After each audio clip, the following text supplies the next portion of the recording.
You see, there is a caste system in heaven, but it's exactly backwards from the caste system this world naturally creates. This world applauds and esteems the wealthy and the powerful and the privileged and the talented.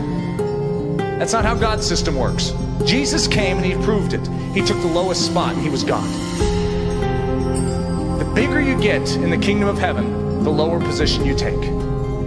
The special ones in God's kingdom are the weak ones. The ones who can't fight for themselves, the ones that can't speak for themselves, the ones that don't have someone to feed them, the ones that don't have someone to protect them. And Jesus says those are the prized ones, and you treat them as the royalty here on earth. And the way you treat them is ultimately the way you're treating me. What you do under the least of these is how you're ultimately treating your God.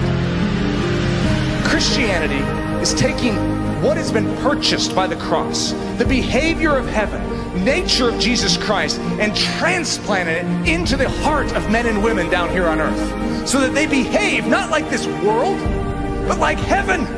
And so when this world sees them, they're different. There is something odd about them. They are from another realm. This 4-year-old boy who's sitting on the side of the road, no one to comfort, no one to take him in, no shelter, no food, nothing. So in the middle of that night, I wake up. And it's like God had already deposited a question. It was waiting to meet me when I popped awake in the middle of the night, 2 in the morning. And I had this picture of this little boy in Liberia in front of me. And God asked me a question. What if that was Hudson, my 4-year-old? Eric, what if that was Hudson? You don't mess with a father's heart. What if that was Hudson? If my boy was on the side of a road across the world from me, suffering, totally alone, not knowing what's happening. He's not old enough to comprehend this. He's abandoned. He has no one to fight for his cause, no one to give him a voice. He doesn't even know how to articulate his circumstances. He's hungry and no one's feeding him. He's starving to death. If my son is in that situation, stick a concrete wall in front of me and I claw through it with my bare hands. This is my son we're talking about.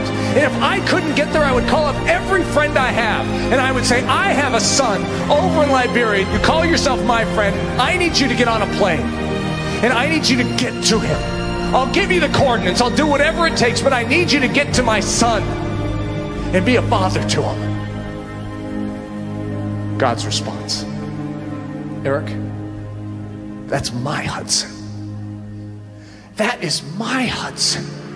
Are you willing to get on the plane and get to him? We have a cause, but we don't want to see it. And it's when we finally acknowledge the fact that something is wrong with us, not with the world out there. If we start with this little group here, and we say, God, you need to fix this. I suffer from depraved indifference. So do you. Oh, we care. It's not that that doesn't move us at some level to hear about this little child over in Liberia. We care, but we can go home tonight and sleep just fine. How is that? It's because there's an indifference to that life. And it's naturally born within us. That life isn't affecting us. It's not in our backyard. We're not related to it. It's someone else's issue. In fact, we start quoting scriptures about God being a father to the fatherless. We're like, thank you, God, that you're a father to that child. He says, remember, you call yourself my body. I'm not there except through you. Your hands, Eric, those are my hands. Your feet, those are my feet. That heart, that's my heart. And if it's not beating, my heart's not beating on this earth anymore. I work through my body. I'm a father to the fatherless through my body. I rescue the weak and the vulnerable through you. And if you're not doing it, no one is. I'm willing, God, burden me. When Jesus was in Gethsemane, you know what he was there for? He was there for life. He was burdened with the weight of it all for life. And he was willing to sweat great droplets of blood. Are we?